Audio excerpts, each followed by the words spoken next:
últimos anos o Brasil vem enfrentando um problema, que é, um ano crescemos pouco, no outro ano a nossa economia encolhe. Eu trouxe os dados aqui para a gente analisar certinho. Olha só, em 2015 a economia brasileira encolheu 3,8%, que foi o último ano do governo Dilma Rousseff. Em 2016 a economia também encolheu, desta vez 3,6%. Em 2017, a nossa economia cresceu 1,3% e tudo parecia que iria melhorar. Em 2018, porém, a economia cresceu 1,1%, menos que no ano anterior e um crescimento considerado muito baixo. Em 2019, no primeiro ano do governo Jair Bolsonaro, a nossa economia cresceu, mas apenas 1,1%, ou seja, se manteve estagnada se comparado com o crescimento do ano anterior. Em 2020, a previsão é que o Brasil vai encolher 5,8% por causa da pandemia do coronavírus. Há institutos e economistas que dizem que o Brasil pode encolher até 7% nesse ano de 2020. Bom, eu quero conversar com vocês aqui do ponto de vista da economia. O que existe na teoria econômica, o que a gente poderia usar para o país voltar a crescer. Tá? Do ponto de vista econômico, toda vez que você produz algo, você usa 3 tipos de fatores de produção. E isso é importante para a gente entender como que o Brasil volta a crescer. Sempre que você produz algo, um lápis, uma caneta, um computador, um celular, você usa 3 fatores de produção. Primeiro, na economia a gente chama de terra. Terra, na verdade, são os recursos naturais. Segundo, mão de obra, tá? Que na economia a gente chama de trabalho. E terceiro, capital. O capital pode ser dinheiro, pode ser ferramentas, máquinas, isso compõe o capital.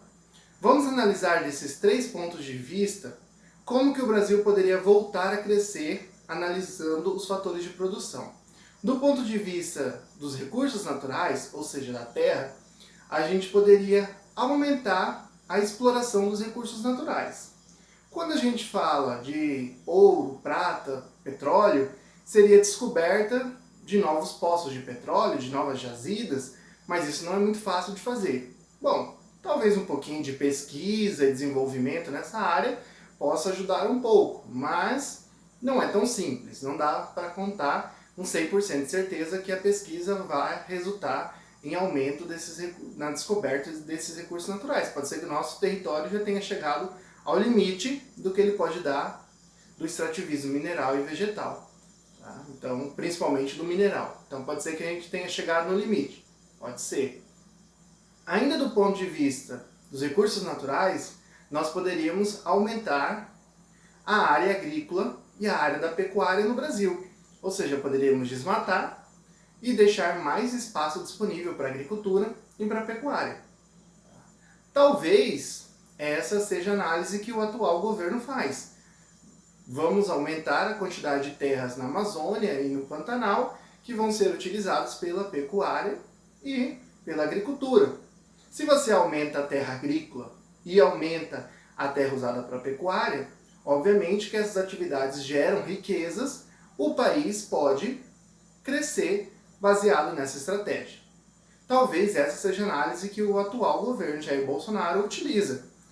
Mas do ponto de vista da sustentabilidade, nós estaremos desmatando a floresta e estaríamos caminhando para a insustentabilidade.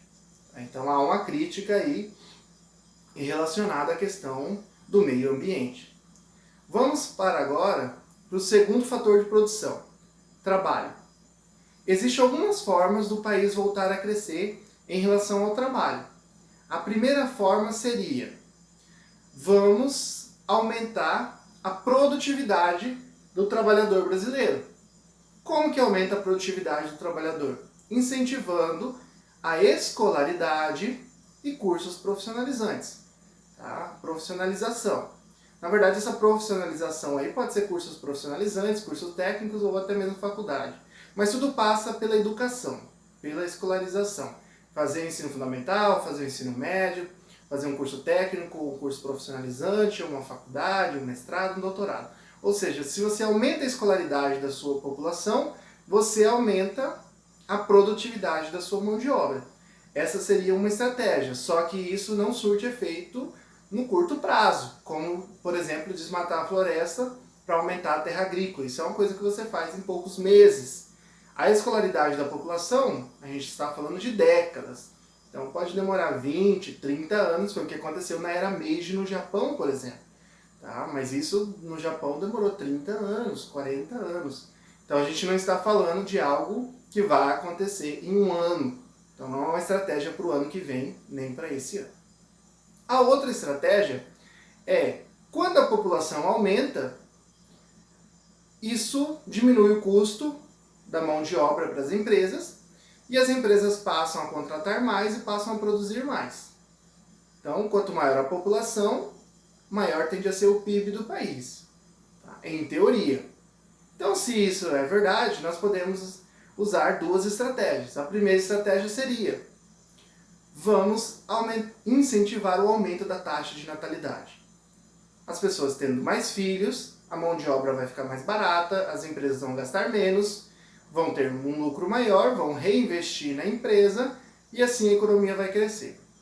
Mas, novamente, isso é uma estratégia para o longo prazo e isso Adam Smith fala no seu livro A Riqueza das Nações. Defoe também fala, o mercantilista Defoe também fala sobre isso. Tá? A importância de quanto maior a população, né, maior é para a economia, então maior é o benefício para a economia. Só que isso, novamente, é uma estratégia para o longo prazo. A taxa de natalidade não aumenta assim de uma hora para outra. Tá? Então, novamente, não é uma estratégia para o curto prazo. Mas nós poderíamos incentivar que imigrantes viessem para o Brasil. Ou seja, que pessoas viessem de fora do Brasil para trabalhar no Brasil, a mão de obra ficaria mais barata, as empresas teriam um lucro maior e assim investiriam mais. Em teoria, tá? Porque pode acontecer das empresas terem um lucro maior e simplesmente isso ir para o bolso dos donos das empresas e eles não reinvestirem. Tá? Isso pode acontecer. Então o governo deveria usar estratégias para que os donos de empresas, principalmente na questão da tributação, percebessem que é muito mais barato para ele reinvestir na empresa do que ele ficar como lucro aquela parcela. Ou seja, o tributo seria maior sobre o lucro e menor do que quando ele reinvestisse na empresa. Mas aí surge um problema.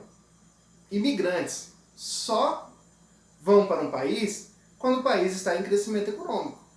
As pessoas não saem de um país ruim para ir para um país péssimo.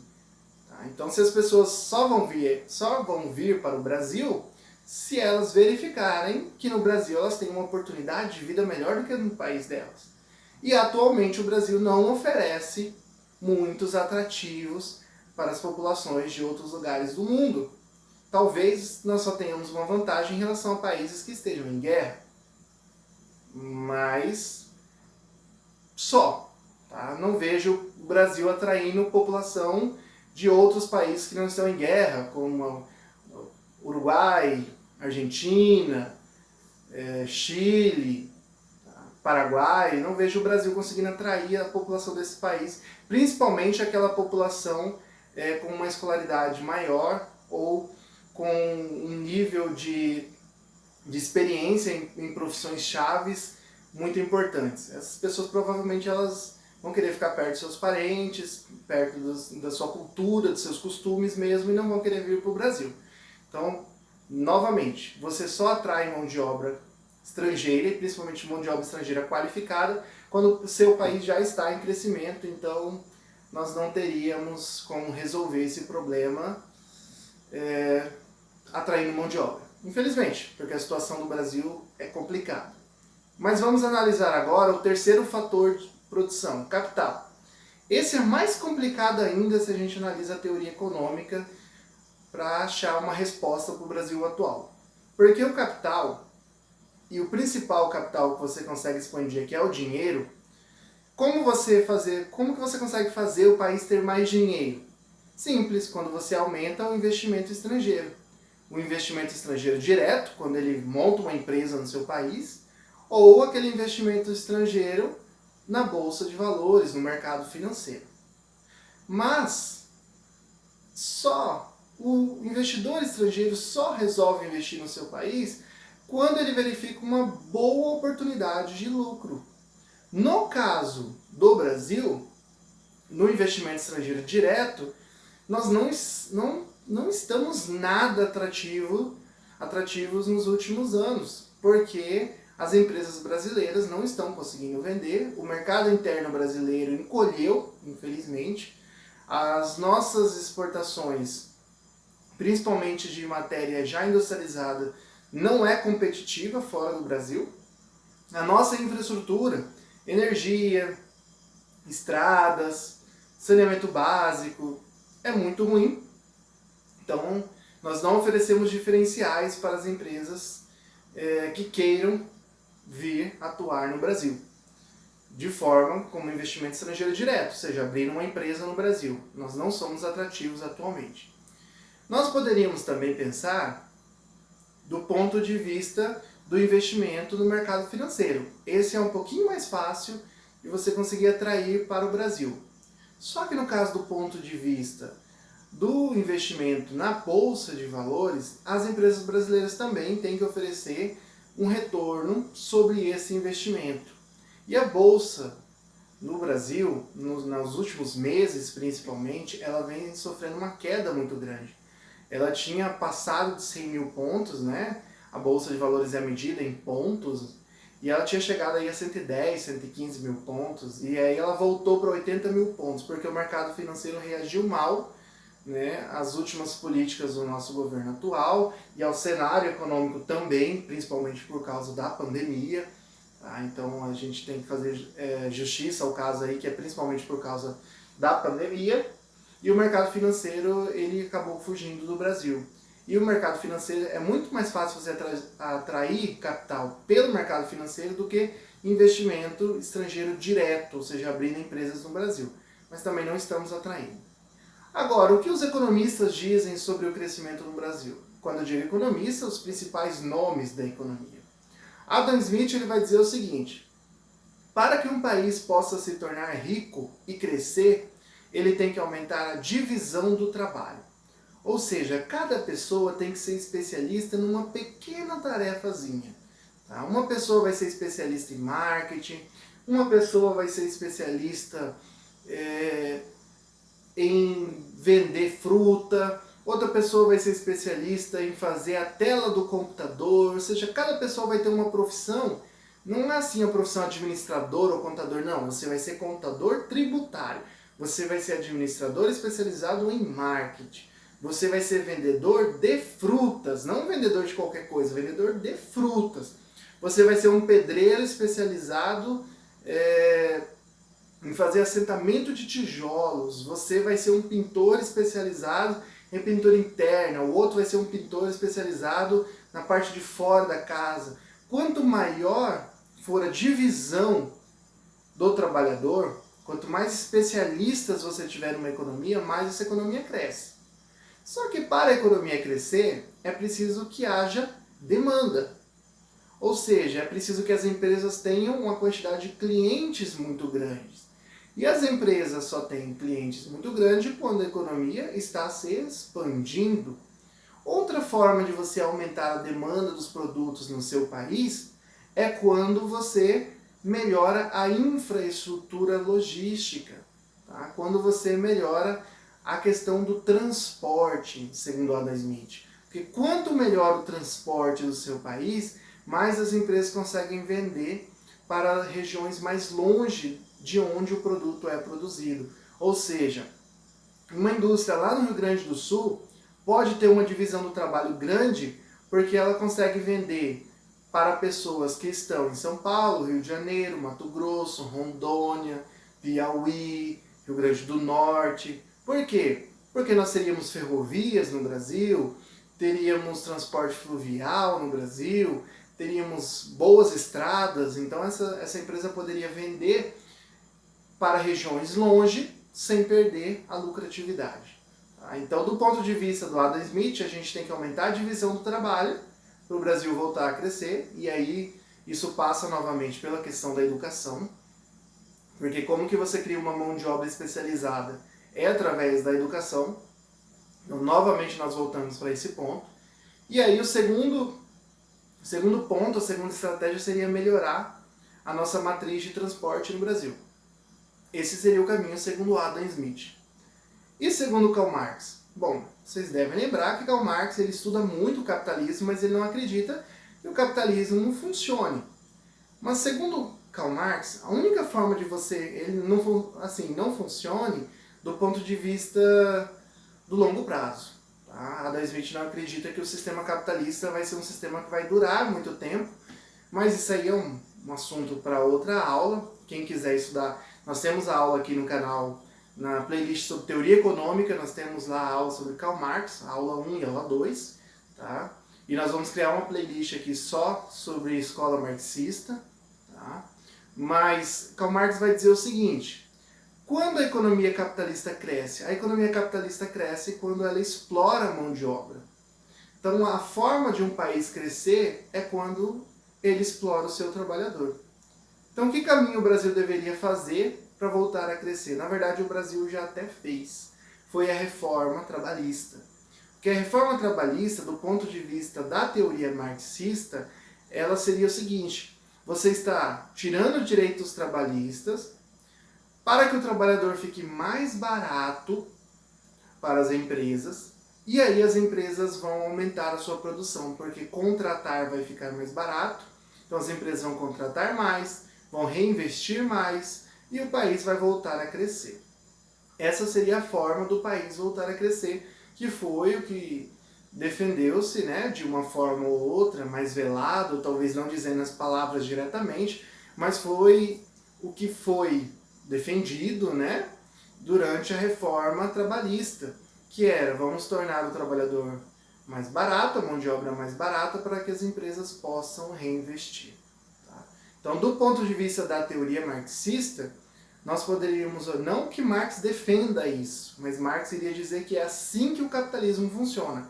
Ele diminui o custo do trabalhador, aumenta a exploração em relação a esse trabalhador, e o trabalhador mais explorado, mais barato, vai aumentar o lucro das empresas. Tá? Então essa seria a forma do país voltar a crescer do ponto de vista da economia marxista.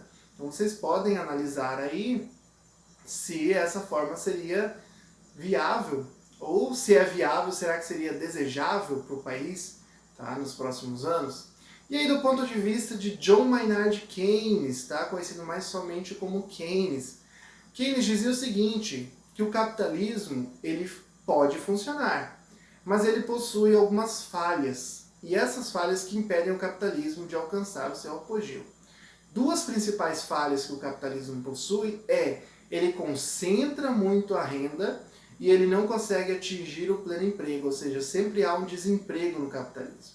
Então você precisaria de políticas econômicas para aumentar o número de pessoas empregadas no país, ou seja, políticas econômicas para gerar emprego, políticas que incentivassem as empresas a contratar mais pessoas.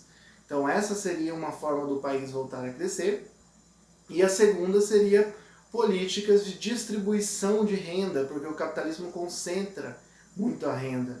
E aí o pobre, ficando sem dinheiro, ele não compra, ou compra menos. E quanto menos o pobre compra, menos a roda da economia gira. Então seria necessário o governo fazer políticas sociais para que esse pobre possa ser incluído como consumidor. Tá? E isso é bem plausível do ponto de vista brasileiro, porque o Brasil está entre os 10 países que mais concentra renda no mundo hoje. Então, se você incentivar políticas econômicas que distribuam a renda, como foi o auxílio emergencial no Brasil, como é o Bolsa Família no Brasil, né, o Minha Casa Minha Vida, todas essas políticas sociais que distribuem renda no Brasil, talvez um aumento acima da inflação para o salário mínimo, essas políticas colocariam mais dinheiro na mão das pessoas mais pobres, e essas pessoas mais pobres se tornariam consumidoras. E aí o nosso país poderia voltar a crescer. A última teoria é a teoria de Douglass North.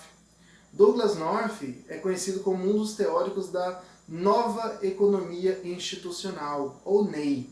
Ele vai dizer o seguinte: um país cresce quando ele possui instituições fortes.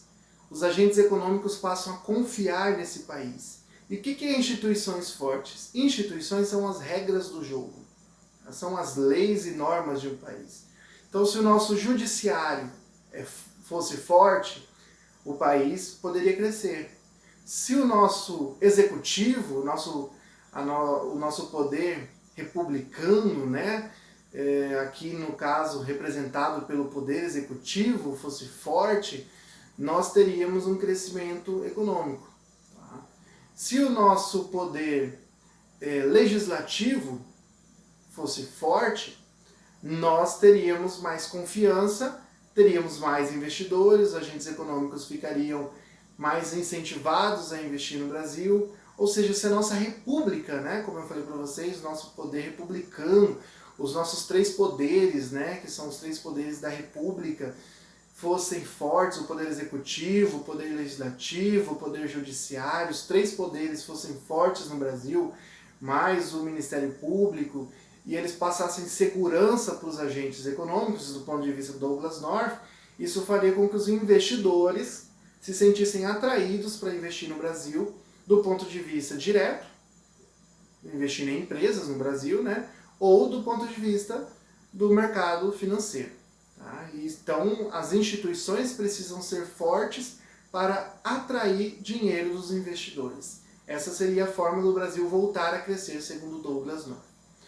Bom, falei de várias estratégias aqui do ponto de vista econômico. Claro, não são todas, mas são pelo menos as principais estratégias que você vai encontrar nos livros de economia sobre como que o Brasil pode voltar a crescer. Essas são as principais receitas.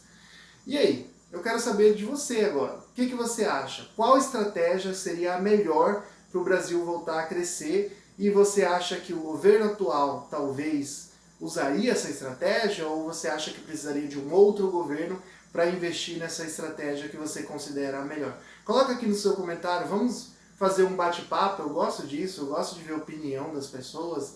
Opiniões às vezes são diferentes da minha, às vezes são iguais, né? Às vezes são complementares. Eu quero ver a sua opinião aqui no comentário, tá bom? Coloca a sua opinião para a gente debater legal aqui embaixo.